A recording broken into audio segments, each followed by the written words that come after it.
Hey, what's up guys? Thanks for joining me today. Thanks for coming to check out my channel. I just wanted to put up this quick little video because the Panasonic GH5 was announced. I know it's like kind of awkward, the setup here. I've got some dirty laundry in the background, my Stormtrooper chilling, and the Pip-Boy from Fallout. But, I just wanted to put it up real quick so that for those of you who are interested, we're able to find the specs and other detailed information all in one place. So let's go ahead and begin. I've got everything right here in front of me. So the Panasonic GH5 was announced today. It looks like it's going to be available at the end of March 2017 for the price tag of $2,000. Yeah, $2,000. The GH4, when it was first released, I believe the camera itself, body only, was $1,600, and then with the kit lens it might have been more. I could be totally off. I'm sure somewhere down here I'll put how much it actually was, but $2,000, that is the price it's coming in at. And let's go ahead and read the actual spec sheet. That is for the body only, by the way. $2,000 for the body only, just so you are aware. So I'll just go ahead and read it off. This spec sheet is actually courtesy of B&H Photo. So we have a micro four thirds sensor. The actual effective megapixels, those are two different numbers that they list here on the spec sheet. The actual megapixel count is 21.77. That is barely pushing, or that is barely able to get by on micro four thirds sensor. 5184 by 3888 is the effective resolution you will have. 20.3 effective megapixels. The aspect ratios that you can choose are 1:1, 3:2, 4:3, and 16:9. That's awesome. I really appreciate that. Now, I don't know if those will all be available in video. That is my main concern as far as aspect ratios. We'll get back to the sensor in just a minute, but as far as aspect ratios, I would love to shoot 1:1 and use anamorphic, because that would give me 2880 by 2880, and then when you stretch that out, that's 5K essentially. Not even the Red Epic could do that.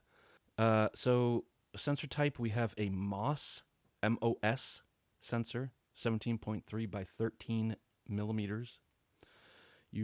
File formats are still images, JPEG and RAW. Movies, you could take AVCHD version 2, H.264, MOV, and MP4. Audio is AAC or Dolby Digital 2-channel stereo audio. Going down the list, dust reduction system. It does have. I'm assuming that's just a cleaning mode.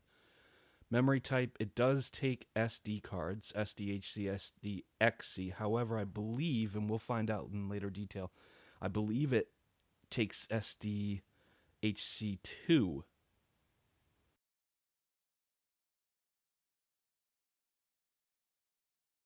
It does. Here's the big one. A lot of people were complaining that the GH5 was not going to have in-body image stabilization.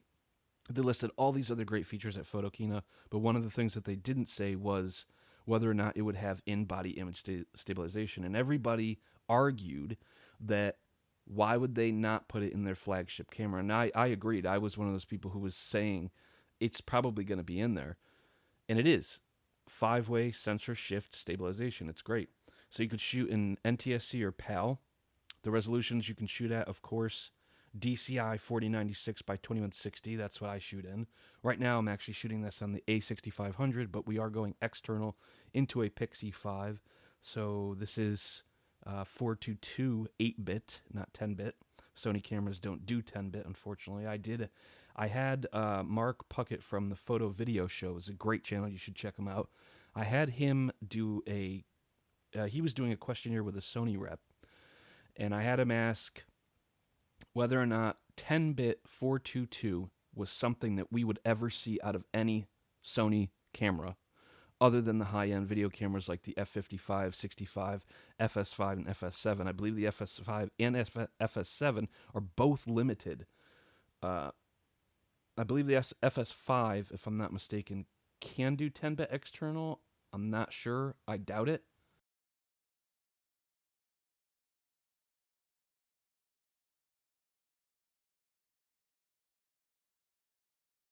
Any other camera below that does not do 10-bit out the HDMI. So I asked Mark to ask the Sony rep if we'd ever see it. And the Sony rep basically, I'll link to his video so you can check it out. But the Sony rep basically said, for better or worse, no. They cannot, with any upgrade, firmware upgrade or anything, do 10-bit out the HDMI. It is a limitation by the HDMI. It's not the HDMI spec. It's a chosen limitation by Sony. Chosen limitation. They could do it. The Panasonic GH4 does it. I record on that all the time externally in 10-bit 422. But the A6500, A6300, A6000, A7S, A7S2, A7R, A7R2, so on and so forth, do not do 10-bit out the HDMI, which is crazy. Nor do any of those cameras do DCI 4096 by 2160. I can't stand that people say, oh, you will never notice a difference if you shoot UHD versus DCI. No one cares. No one's going to see a difference. Listen, it's wider, first of all. Second of all, it is a much better aspect ratio to shoot at because you can frame your shots better. Some televisions do support 4096 by 2160. Most don't. Yes, that's true. But why would you want to limit your content? Wouldn't you want your content to work and view properly on every display, no matter what it is? Anyway, getting off on a tangent. So the video format, it looks like, yeah, it looks like B&H doesn't list that. So video format resolutions, 4096 by 2160, 3840 by 2160, 1920 by 1080. It looks like there is no 720. So we're finally ditching standard def and high def, not full HD, which is 1080p, but we are ditching 720. Thank God, because I don't know who shoots in those frame rates. So it looks like I am, okay, so B&H did list in video, you will only be able to shoot at 4:3 and 16:9. That's fine. Most people don't care. I personally care because I shoot anamorphic, so shooting 1:1 would be great. If they could do that with a firmware update, please do. If not, it's fine. Whatever. I could just use the 4K photo mode. Unfortunately, in 4K photo mode, though, you can't use log, or vlog-L, which is just terrible. I don't know why they would limit you, but I understand it's a photo mode and you're taking video, but one-to-one, shooting one-to-one, again, effectively with anamorphic, especially 2 times, gives you an effective 5K resolution. I know that's complicated to understand, but I'll go into it in further detail. So the resolutions, it looks like, and frame rates that you could shoot at in video for 4K, I won't list them all. There's a lot.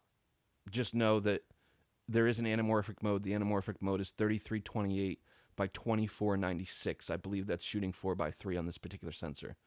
So just so you're aware. And you can do 60p, 5994 frames per second, 2997 frames per second, 24 frames per second, which is what I use, 23.978 frames per second for UHD. Per NTSC. So in high definition, it looks like you can shoot up to 180 variable frames per second. That's amazing. That's great. Why they didn't make it 240? I don't understand that, but I get it. 1080, 180. It's easy for people to remember, but whatever. That's negligible. Going down the line, for audio recording, there is a built-in mic with video, stereo optional external mic with video, stereo, and mono. So it looks like with the external mic, you will be able to do stereo and mono. With the built-in mic, you're only going to be able to do stereo. And the reason why you would be doing mono is if you had a lav mic, or if you had a shotgun mic in one channel, a lav mic in the other. So going down, focus type, auto and manual, obviously, continuous servo, AFC, flexible, AFF, manual focus, manual, and single servo autofocus, or AFS. Contrast detection. Unfortunately, there is no phase detection. I don't know if that's a proprietary thing for Sony, or if Canon owns that, or who owns, I don't know who owns the technology, but why isn't phase detection in every camera? It doesn't make sense to me. Contrast detection sucks. It sucks bad in video. In photo, it's fine. With their DFD technology, photo focus on a Lumix camera is amazing. It's fast, it locks on. It's not very good in continuous photo. It's decent, but it's not the head honcho, essentially. There's a lot of other cameras that have way better continuous autofocus. And most of those cameras use face detection, so whatever. Going down again, the viewfinder, it is an EVF. It does have 3.6 million 3.6 million pixels. That might be the highest resolution EVF on the market. I don't know. I don't even know what the A6500 has. I think it's got 2.1. I'll have to check. I'll have to double check that. Viewfinder magnification is approximately 0.76 times. It does have a diopter adjustment. That's great, of course. It should. 3.2-inch rear touchscreen. It is OLED, and it is 1.6 million pixels. I wish it was a little bit higher resolution, 2.1 million, but whatever. It's fine. It is 100% screen coverage, though, so that's good. There will be an electronic and a mechanical shutter for photos, it looks like. The native ISO sensitivity is 200 to 25,600. So it looks like they didn't go any higher with the ISO range. That's fine. GH4, I think, topped out at, I want to say 12,000. I think it did go up to 25,000. It might have only gone up to 12,800. I'm not sure. I'll put that on the screen. Maybe I won't. I don't know. Look it up for yourself. The shutter speed can go from 60th of a second, or can go from 1 minute to 1/8,000th of a second. That's fast. That's really fast. I think that might be the fastest Lumix camera I've seen as far as the shutter, and that is mechanical. The electronic looks like can go 30 seconds to a minute in bulb mode. Well, that doesn't make any sense. Bulb mode, you can go as long as you want. But it says here there might be a limitation of 30 seconds to a minute. We'll have to find that. We'll have to figure that out. That could be with the electronic shutter. The electronic shutter goes up to 16,000ths of a second, double the mechanical shutter's 8,000ths of a second, which is incredible. I don't use electronic shutter. I know it's something similar when you're using video. It doesn't actually use the shutter, it uses electronic shutter. But for photos, I always use a mechanical shutter. I don't ever use an electronic shutter. The only time you would use an electronic shutter, in my opinion, would be when you want to be silent and you want to activate silent mode. That would be the only time that I could see using a electronic shutter. It looks like they are making a new remote, the DMW-RSL1. Maybe that's out, maybe it's not. But it will be compatible with the GH5. You do have center weighted average metering, multiple metering, and spot metering. I do particularly like the metering modes that are available in the A6500 a little bit better. You have spot metering, you have tap to touch focus point lock metering as far as spot goes, which is really cool. That's really helpful. If you don't know what that is, look it up. And then you have the regular center metering, then you have average metering, and then you have something called entire screen average metering, which I think is phenomenal. It basically takes the entire screen, it looks at the entire screen, and it gives you an average based on the entire screen versus what it normally does, which is it's contrast based. It looks at the scene and it tells the lowest values and the highest values, and it gives you a rough estimate on where the proper exposure is versus taking the entire screen image itself and using that to dictate what is the proper exposure. So moving down the line, it does have a PASM dial. I wish it would change that. Let's see, aperture priority, manual, programmed auto, shutter priority. Yeah. It looks like we get 5 stops compensation for the in-body stabilization. In-body stabilization? Yeah, in-body stabilization, which is great. It's great. That's incredible Going down, white balance modes. Okay, so here's something that a lot of people don't know. On the GH4, if you are shooting external and you try to go use the white balance, you cannot set your white balance. Yeah, that's ridiculous. You cannot set your white balance if you are shooting externally on the GH4. You have to pull out the HDMI cable. Then the GH4 will recognize whether or not you can set your white balance, and it will allow you to set your white balance. Plug the HDMI cable back in, and then you won't be able to set your white balance anymore, but it will keep and retain that white balance that you just set once you had the HDMI cable out. That is ridiculous. Why can we not have that limitation removed? That is the stupidest limitation. Hopefully that does not carry over to the GH5. Moving along, it looks like we can shoot up to 12 frames per second at 20.3 megapixels, 30 frames per second at 18 megapixels, that's crazy, and 60 frames per second at 8 megapixels. Guys, I don't know if you understand that is insane. I know the Olympus camera coming out shoots something ridiculous like 200 frames per second, but really, you really don't need that. That's in a spray and pray situation. To me, 12 frames per second at 20.3 megapixels is more than enough. More than enough. I don't even use the 14 on the A6500 or 11 or whatever it is. 12 is great, guys. Okay, moving along, we're looking at the flash now. The flash has auto red eye reduction, forced on red eye reduction. Okay, slow sync, yep, slow sync, red eye reduction. No high-speed sync capabilities built in. It looks like we are stuck at the same 1/250th of a second. Really wish they would remove that stupid limitation. No built-in flash this time. I don't know why. Probably they needed to make room for the body stabilizer. So there is no flash with this camera, which is fine. I never use the GH4 for flash photography anyway. It does have a timer, self-timer, 10 seconds and 2 seconds. You can do interval recording. It does have an 1/8-inch headphone jack, an 1/8-inch microphone jack, a 2.5 millimeter sub-mini jack, a full-size, guys, full-size HDMI port. Thank you, hallelujah. USB 3.0, and it's not only 3.0, it's USB-C, which is awesome for all you Mac lovers out there.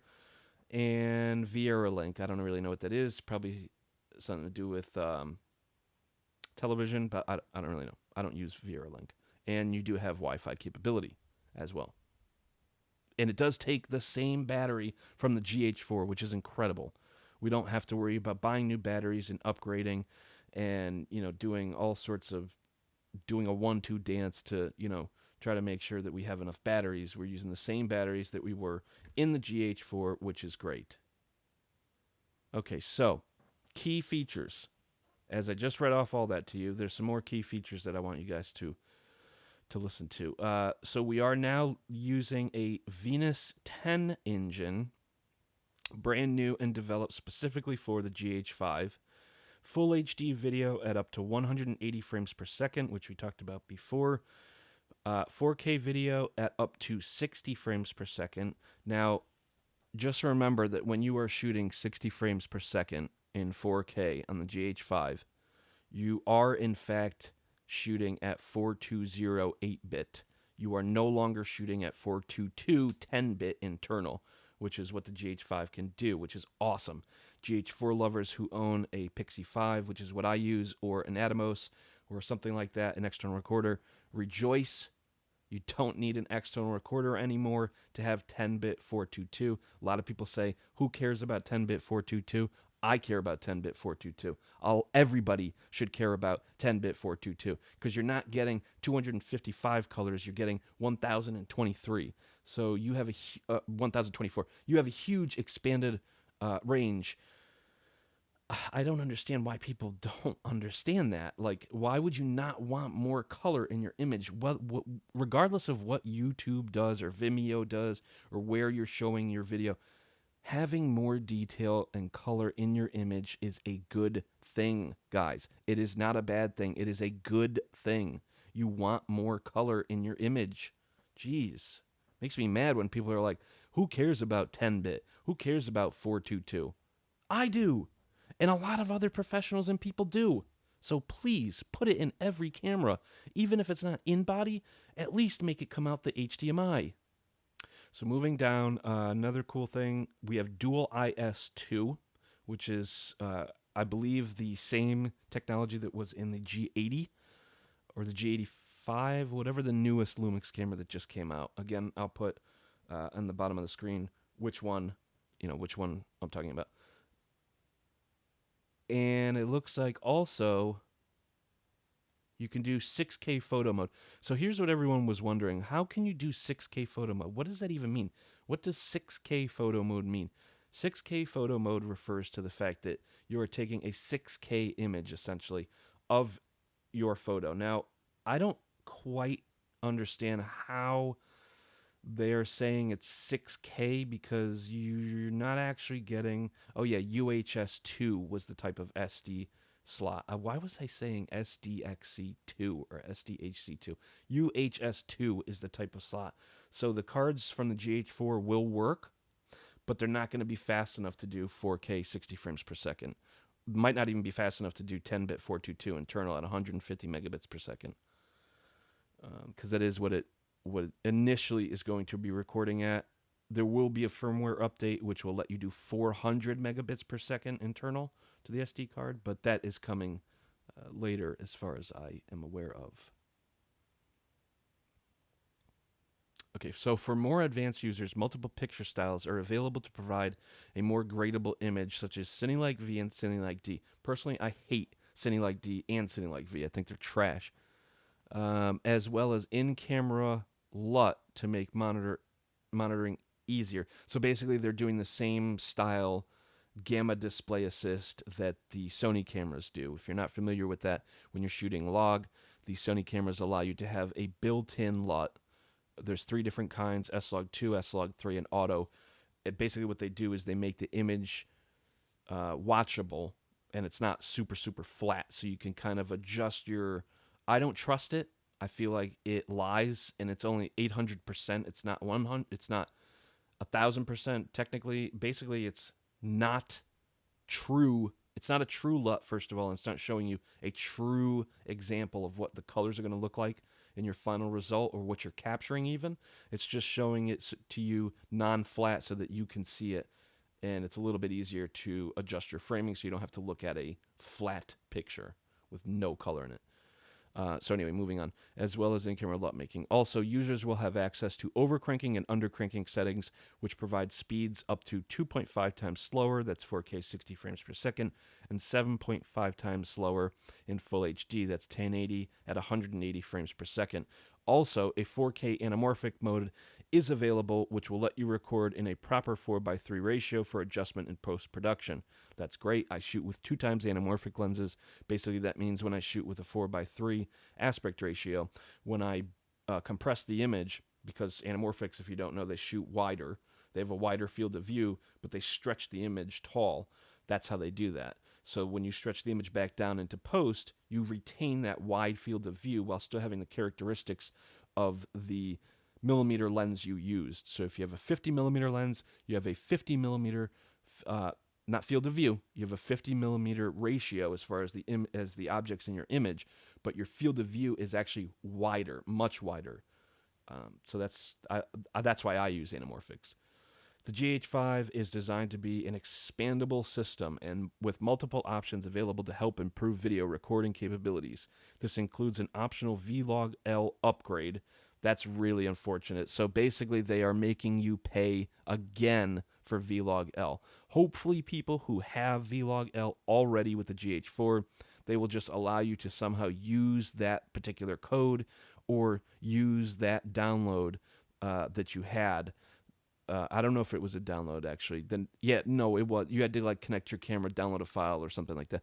But yeah, that sucks. That really sucks. They should really make it so that if you already own Vlog-L, you can just put it on the GH5. That is what they should do. If they don't do that, I will be getting Vlog-L because I do like to shoot in log. I think it's fabulous. I think it gives you a lot more dynamic range and it gives you ultimate control over your colors, which is great. Okay, so yeah, that kind of sucks, but I'm glad they are at least allowing you to get Vlog-L. in the GH5, because we do need a log style picture profile. I guess it's not a picture profile. We do need a log style image in Panasonic cameras for sure.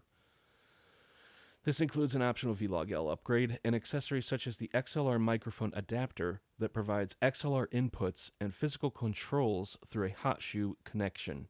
Users can also use standard microphones and headphones via the 3.5mm input and output jacks. Great.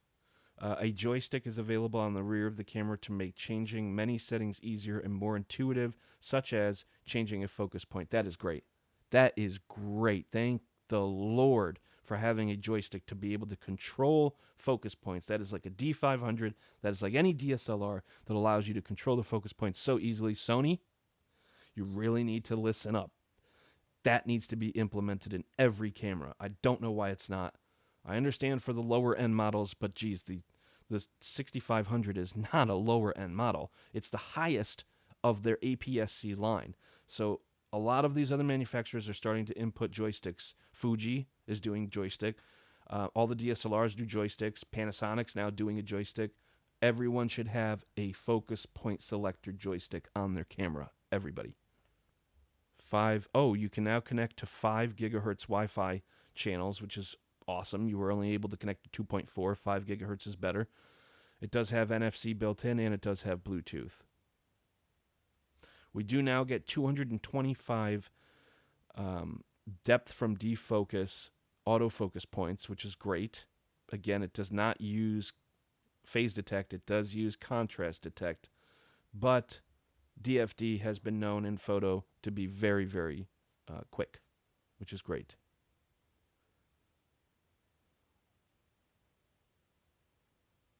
Okay, so it looks like that's it. And you could do USB tethering now built in, which is great. You previously, if you don't know, the GH4, as far as I know, you had to get a add-on to do tethering, which was ridiculous. You couldn't do tethering, just connect your camera to the computer and start going. No, you had to do some rigmarole of getting a add-on from this company, and then you could do USB tethering to a computer with the GH4, which is why I never used the GH4 for photos. I always used it for video only. And I used my A6000, A6300, and now A6500 for photos because it was much easier and you could do tethering within the camera. You didn't need any other, special proprietary component from some third-party company that only they own the rights to and can make. To be able to USB tether is ridiculous. So there's the specs for the GH5. It has been announced. You can pre-order it at B&H. Highly recommend you do. It's going to be awesome. I really can't wait till it releases. If you have any questions, comments, leave them down below. Let's have a discussion. What do you guys think of the GH5? Do you think it's worth picking up right now? Do you think it's worth waiting? Do you think it's a huge upgrade from the GH4? Or do you think it's nothing special? Leave your comments down below. Thanks for watching, and I'll catch you guys in the next one. Peace. And I do apologize. I am a little bit sick today. So, yeah, there's that. But thanks for watching. If you close your eyes.